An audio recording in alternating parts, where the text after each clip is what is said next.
విజయ్ దేవరకొండ ఇప్పటి వరకు 19 సినిమాలు చేశాడు. అందులో పక్కా హీరోగా చేసిన చిత్రాలు 12. హిట్ అయిన సినిమాలు పెళ్లి చూపులు, అర్జున్ రెడ్డి, గీత గోవిందం, టాక్సీవాలా, లేటెస్ట్ గా ఫ్యామిలీ స్టార్ తో డిజాస్టర్ ని అందుకున్నాడు. దీంతో ఇప్పుడు తనకి అర్జెంట్ గా ఒక హిట్ కావాలి. ఈ నేపథ్యంలో వస్తున్న 2 వార్తలు విజయ్ ఫ్యాన్స్ లో పండుగ వాతావరణాన్ని తెస్తున్నాయి. పైగా ఈసారి హిట్ ఖాయమని కూడా అంటున్నారు. విజయ్ ప్రస్తుతం జెర్సీ ఫేమ్ గౌతమ్ తిన్ననూరి దర్శకత్వంలో తెరకెక్కుతున్న మూవీ షూటింగ్ లో బిజీగా ఉన్నాడు. దీని తర్వాత ఏ మూవీ చేస్తాడు అనుకునే తరుణంలో రాజావారు రాణివారు ఫేమ్ రవికిరణ్ కోలా మూవీకి గ్రీన్ సిగ్నల్ ఇచ్చాడు. దిల్ రాజు దీనికి నిర్మాత. ఈ మేరకు తాజాగా ఒక పోస్టర్ కూడా రిలీజ్ చేశారు. ఒక చెయ్యి ఒక పెద్ద కొడవలను పట్టుకుని ఉంది. విజయ్ లుక్ ని మాత్రం రిలీజ్ చేయలేదు.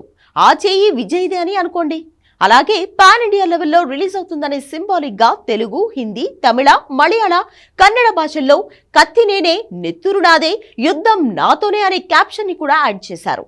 ఇప్పుడు ఈ పోస్టర్ ని చూసిన విజయ్ ఫ్యాన్స్ ఆనందానికి అవధులు లేవు. ఇప్పుడు వాళ్ళకి డబుల్ ఆనందాన్ని కలిగించేలా ప్రముఖ అగ్ర నిర్మాణ సంస్థ తమ కొత్త చిత్రాన్ని రేపు ప్రకటిస్తామని ఒక పోస్టర్ ని రిలీజ్ చేసింది. మద్రాస్ రెసిడెన్సీకి చెందిన మ్యాప్ లో రాయలసీమ ప్రాంతాన్ని చూపించారు. ఈ పోస్టర్ కూడా ఎంతో క్యూరియాసిటీని కలిగిస్తుంది.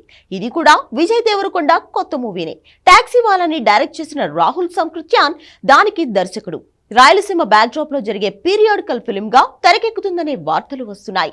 ఈ రోజు విజయ్ దేవరకొండ పుట్టినరోజు సందర్భంగా అధికార ప్రకటన రానుంది. ఇక ఆశ్చర్యకరమైన విషయం ఏంటంటే విజయ్ గత చిత్రాలైన ఖుషి, ఫ్యామిలీ స్టార్లు వరుసగా విడుదలయ్యాయి.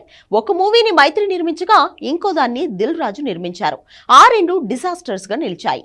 మళ్లీ వాళ్ళిద్దరే వరుసగా సినిమాలు నిర్మిస్తున్నారు. మరి ఆ రెండింటిలో ఏది త్వరగా కంప్లీట్ అయి రిలీజ్ అవుతుందో చూడాలి.